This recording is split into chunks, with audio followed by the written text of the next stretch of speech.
नमस्कार विद्यार्थी व पालक मित्रांनो, मी doctor Rajkumar Adkar, career making guidance Madha Solapur मध्ये आपल्या सर्व नीट ॲस्पिरंट्स आणि पालक आणि विद्यार्थी मित्रांचं हार्दिक स्वागत. आज फॉर्म भरत असताना काही जे चुका होतात किंवा जे क्वेरीज येतात त्याबद्दल एक क्वेरी बऱ्याच वेळा विचारली जाते, त्याबद्दल मी तुम्हाला आता माहिती देण्यासाठी आलो आहे. EWS सर्टिफिकेट सेंट्रल आणि स्टेट असं दोन येतं.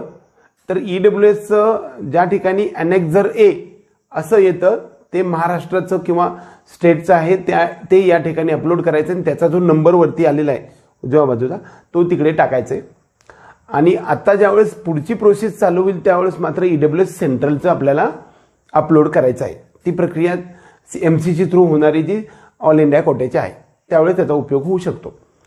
दुसरा प्रकार असा म्हणजे caste certificate, non creamy layer certificate आणि कास्ट व्हॅलिडिटी सर्टिफिकेट अशा तीन प्रकारच्या गोष्टी ज्यावेळेस येतात त्यावेळेस पहिल्यांदा कास्ट सर्टिफिकेट आहे. कास्ट सर्टिफिकेटवरचा नंबर जो वरती असतो तो आपण त्या ठिकाणी लिहितो, आपल्याला त्याबद्दल काही बऱ्याच वेळा अडचणी येत नाही. नॉन क्रिमी लेअर सर्टिफिकेट सुद्धा जवळपास इकडल्या बाजूला खाली लेफ्ट साईडला खाली असतो, तो पण नंबर बऱ्याच वेळा सोपा आहे.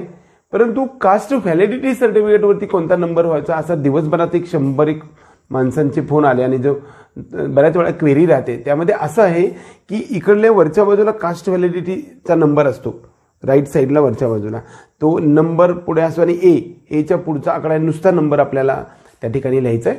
आणि इकडे डिसिजन आहे म्हणजे जो काही त्याचा डिसिजन चा नंबर खाली लिहिलेला आहे मधल्या रेषेमध्ये, तर तो तिकडे अपलोड करायचा नाही. तर हेच अपडेट सांगण्यासाठी मी तुम्हाला आलो होतो.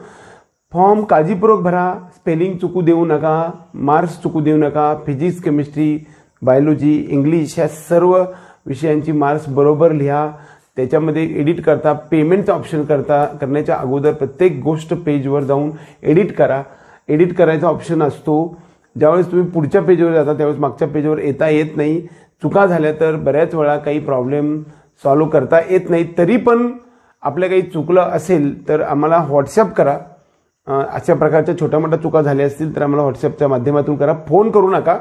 व्हॉट्सअपवरती तुमची झालेली मराठीमध्ये शुद्ध असं प्रश्न विचारा की ही चूक माझी झाली असं आहे आणि ते आपण काय करता येऊ शकते त्यावरती सोल्युशन काढूया. 100% सोल्युशन करण्यासाठी आपण मदत करू.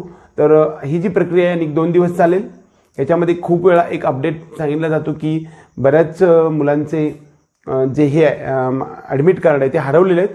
तर त्यांनी सगळ्यांनी NEET@NTA तर नीटचा जो NTAचं कार्ड ॲडमिट कार्ड आहे ते आपल्याला करण्यासाठी NTA@NEET.co.in या वेबसाईटवरती आपण मेल करायचा आहे. मेल केला तर आपल्या रजिस्टर मेलमधून केला आणि तुमचा जो ॲप्लिकेशन नंबर आहे हा टाका, त्याच्यावरती नाव टाका, त्यांना रिक्वेस्ट करा आपल्याकडून हरवले हे इंग्लिशमध्ये किंवा हिंदीमध्ये पाठवा.